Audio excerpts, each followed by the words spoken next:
Good morning students, welcome to the online class of 7th standard. Today we are going to see lesson number 6. तो बच्चों हाँ आज हम देखेंगे पृथ्वी से अग्नि तक डॉक्टर एपीजे अब्दुल कलाम जो हमारे पूर्व राष्ट्रपति थे, उनको मिसाइल मैन के नाम से जाना जाता था। तो देखो उनका जन्म हुआ था 15 अक्टूबर 1931 रामेश्वरम, मृत्यु 27 जुलाई 2015। अग्नि की उड़ान, छुआ आसमान आदि उनकी रचनाएं।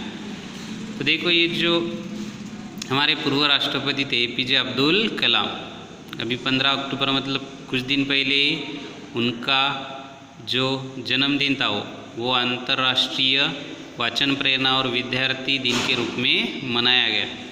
डॉक्टर अब्दुल कलाम जी ने राष्ट्रपति पद को विभूषित किया। वह ऐसे पहले राष्ट्रपति है कि जो कौन से भी पार्टी से नहीं थे, राजकीय पार्टी से। एक क्या थे, हमारी जो क्षेपणास्त्र प्रणाली है उसमें के वो एक अध्यक्ष थे।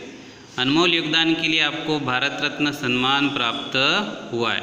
उनको भारत रत्न सम्मान के नाम से नवाजा गया। प्रस्तुत आत्मकथा अंश में, ये उनकी एक आत्मकथा है, तो उसके अंश में उनका अग्निपंख नाम का एक जो किताब है उससे तो अग्नि के प्रक्षेपण में आने वाली कठिनाइयों, वैज्ञानिकों के अधिक परिश्रम को बताया है कि जैसे कौन सा भी मिसाइल हो तो उसका जो प्रक्षेपण होता है उसमें कौन सी कठिनाई आती है, वैज्ञानिक क्या क्या परिश्रम लेते हो, उसके बारे में हमें यहाँ पे जानना है। तो बालासोर में अंतरिम परीक्षण का काम पूरा होने में अब कम से कम 1 साल की देरी थी। जो बालासोर है मतलब जहाँ से उड़ान हुई होती, कम से कम 1 साल की देरी थी। हमने पृथ्वी के प्रक्षेपण के लिए श्रीहरिकोटा अंतरिक्ष केंद्र में विशेष सुविधाएं स्थापित की। देखो जो हमारे जितने भी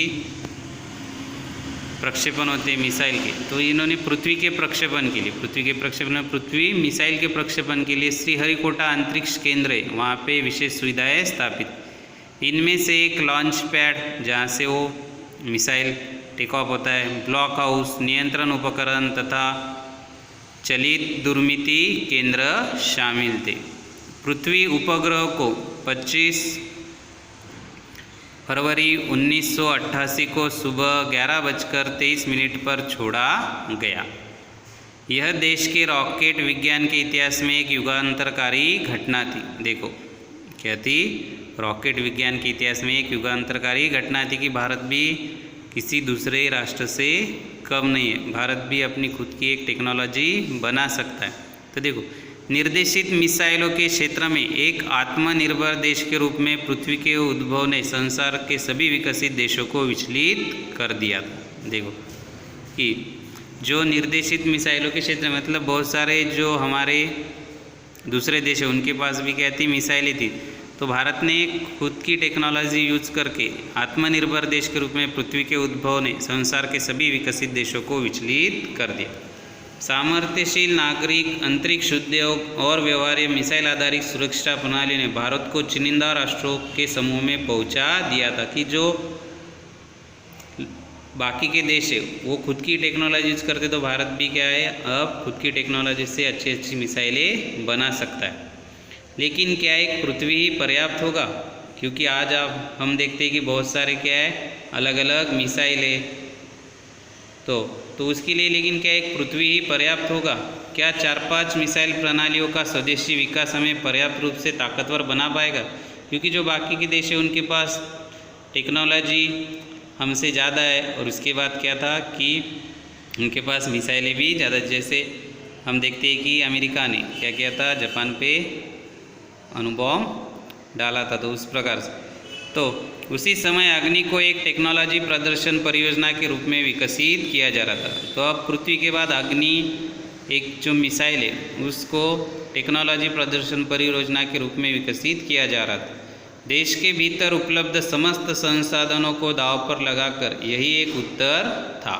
देखो देश के भीतर के उपलब्ध समस्त संसाधन मतलब देश के अंदर जितनी भी क्या थी समस्त संसाधनें थी, उनको मतलब जो साधनों थी उसकी सहायता से अच्छी क्या बनना, मिसाइल बनाना। अग्नि टीम में 500 से अधिक वैज्ञानिक थे। देखो एक मिसाइल बनाने के लिए कितने, 500 से अधिक वैज्ञानिक थे। और इन विशाल प्रक्षेपणों में अनेक संगठनों का नेटवर्क बनाया गया था। अग्नि का प्रक्षेपण 20 अप्रैल 1989 को निर्धारित किया गया। देखो अग्नि का प्रक्षेपण 20 अप्रैल 1989 को निर्धारित किया गया। यह एक अभूतपूर्व अभ्यास होने जा रहा था। ये क्या हो रहा था, अभूतपूर्व अभ्यास होने जा रहा था। अंतरिक्ष प्रक्षेपण यान के विपरीत मिसाइल प्रक्षेपण में व्यापक स्तर पर सुरक्षा संबंधी खतरे शामिल होते हैं। देखो अंतरिक्ष प्रक्षेपण यान के निर्धारित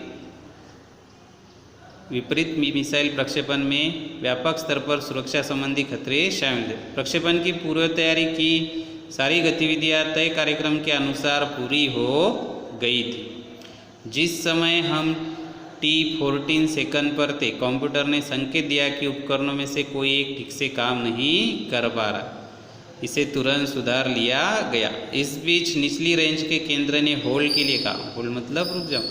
अगले कुछ सेकंडों में जगह जगह होल्ड की ज़रूरत पड़ गई। हमें प्रक्षेपण स्थगित करना पड़ा। देखो कोई भी अगर प्रक्षेपण करना है तो सब जो सुविधा है, टेक्निक है, वहाँ से सब जगह से ओके आना चाहिए। अब यहाँ पे हर जगह से होल्ड आने लगा, मतलब रुको। उसकी वजह से क्या हो गया कि वो प्रक्षेपण उन्हें क्या करना पड़ा, स्थगित करना पड़ा।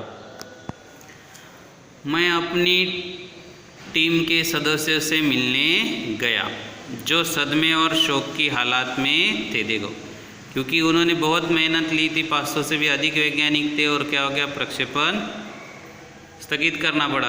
तो बहुत सारे लोगों के मन में क्या थी, निराशा थी, सदमे में थे और शोक की हालात में मतलब दुख में थे। मैंने SLV-3 के अपने अनुभव को उनके साथ बांटा। तो देखो जो हमारे पूर्व राष्ट्रपति APJ अब्दुल कलाम है, उन्होंने क्या किया, उनका जो SLV-3 के अपने अनुभव को उनके साथ क्या किया, उन्होंने बांटा। मेरा प्रक्षेपण यान तो गिरकर समुद्र में खो गया था। देखो जब वो SLV-3 के प्रक्षेपण में जुटे थे और वो उड़ान करने के बाद वो यान कहाँ पे खो गया, समुद्र में खो गया गिरकर। लेकिन उसकी वापसी सफलता के साथ हुई। उसकी वापसी किसके साथ हुई, सफलता के साथ। आपकी मिसाइल अभी तक आपके सामने है। क्या कहा उन्होंने कि आपकी मिसाइल तो अभी तक आपके सामने। वास्तव में आपने कुछ भी ऐसा नहीं खोया जिसे 1-2 हफ्तों के काम से सुधारा न जा सके। देखो मिसाइल वहाँ के वहाँ है, सब टेक्नोलॉजी फिर से अगर अच्छी तरीके से उस पर काम किया जाए तो क्या हो जाएगा कि फिर से आप क्या कर सकते हो, 1-2 हफ्तों के काम से वो सुधारा जा सकता है। इस विवरण ने मतलब उनकी इस जो भाषण, मतलब उन्होंने जो अपना अनुभव बांटा, उससे क्या हो गया कि वो जो लोग शोक और सदमे की हालत में थे वो क्या हो गए, उन्हें जड़ता की हालत से झकझोर कर बाहर निकाल लिया। सारी की सारी ट्रिम प्रणालियों को की जांच और उन्हें ठीक करने के काम में फिर से जुट गए। देखो क्या हो गया कि जो सदमे में थे वो सब लोग क्या हो गए, फिर से उनमें एक आत्मविश्वास और एक विश्वास आ गया कि हम भी क्या कर सकते हैं, फिर से अच्छे तरीके से वो काम कर सकते हैं। सारी टीम उप प्रणालियों की जांच और उन्हें ठीक करने के काम में फिर से क्या हो गई, जुट गई।